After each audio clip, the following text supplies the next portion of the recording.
Chapter Handsome Harry out of the book of Luke 119.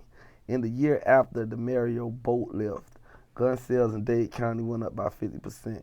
Everybody was either about to kill someone or worried about getting killed themselves. The white folks in Miami, most of them just left. They moved to the suburbs out in Broward. The only ones that stayed were holed up in the gated communities on Miami Beach or in Coral Gables. But the blacks in Overtown and Liberty City, they were stuck. They couldn't afford to get out of the crossfire.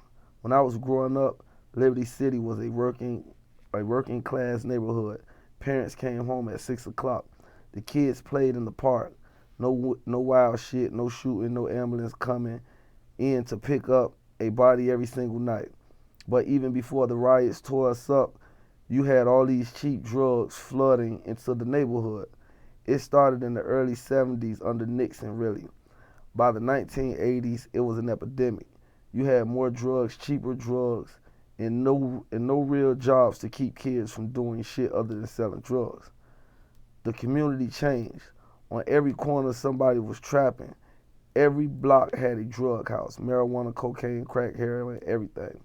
Walking down West 9th Street, instead of kids out in their yards playing football, they were standing outside their houses waiting on a car to pull up.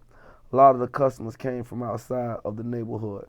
Cars would roll by slow with the window down and guys on the corner would yell, yo, yo, yo, I got it right here. It was a goddamn open air drug market everywhere. Every night at 10 o'clock, the shooting would start. Boom, boom, boom, boom. Somebody's house getting shot up. Somebody was trying to take somebody else's turf. Somebody was stopping somebody else's drug spot. Short stopping if I had a hot trap and you come and stand on the corner, and you come on the corner right up the street and you stop people before they came around the corner, you're stealing my customers. Now I've got to pull out my Glock and shoot the block up. What are your thoughts on what you just read? He talking about what goes on in the hood. You know what I'm saying? It's like what I really took from it the most, really what I really felt from it the most was the whole point of when it was a transition.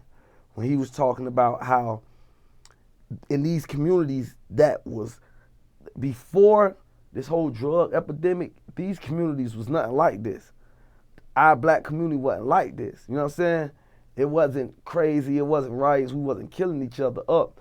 But like he said, up under Nixon, which was in the late 70s, in the early 80s, it was a transition. Now we can get every single drug there is.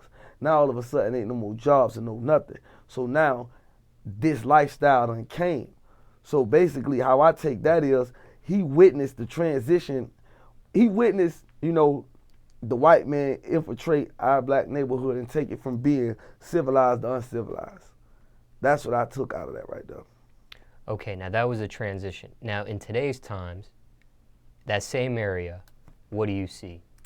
The second part of the transitional part, when he's saying the killing on the block, people standing around, no jobs, that's what I see right now in the neighborhood. So we're talking 30 to 40 years later, it's still exactly the same thing. Because what I understand about, I don't know if it's the government, the white man, you know what I'm saying, the elite, that's what I would call them. Is when it comes down to the black community, they know how to do things to us that will set us back years. Like slavery set us back hundreds of years. Segregation set us back hundreds of years. You know what I'm saying? And now, what they got going on right now, I would call it modern day slavery. This modern day slavery set us back, like you just said, it done set us back 30 years plus. You know what I'm saying? So that's just really how it is, man. And it's like, like honestly and truthfully, I can't even blame the elite or the white people or whatever you want to call them, because it's like we doing it to ourselves now, man. We ain't paying attention to what's positive or paying attention to brotherly love or coming together. You know what I'm saying? We more paying attention to wanting to kill each other. You know what I'm saying? Black on black crime is probably like the most highest crime rate. That is the most highest crime rate in the United States of America. Black on black crime. Cubans and Cubans ain't killing each other. Spanish people and Spanish people ain't killing up each other. You know what I'm saying? Whites and whites ain't killing up each other. Indians and Indians ain't killing up each other. You know what I'm saying? None of them people ain't running around just killing each other all day, every day, but the black man, us blacks killing up each other the most. You know what I'm saying? So it's just like we got this mentality where it's just fucked up, man. You know, and I don't know, man. It's gonna take a miracle from the universe, man, to change that, because it don't look like it's gonna be no change coming anytime soon. What do you think, in your opinion, could be done to help alleviate this problem the way it is, if you have an opinion on it? Well, I think can alleviate that problem, man, is or start to bring on some change. What is the? We gotta have more love for each other, man. As brothers, man, we gotta see, as black people, dog. We gotta want to see each other with instead of without. That's one of the biggest problems to me. So many black brothers rather see another brother without. Us black people rather see each other down so much that if we start to come up, we hate or despise a person from coming up.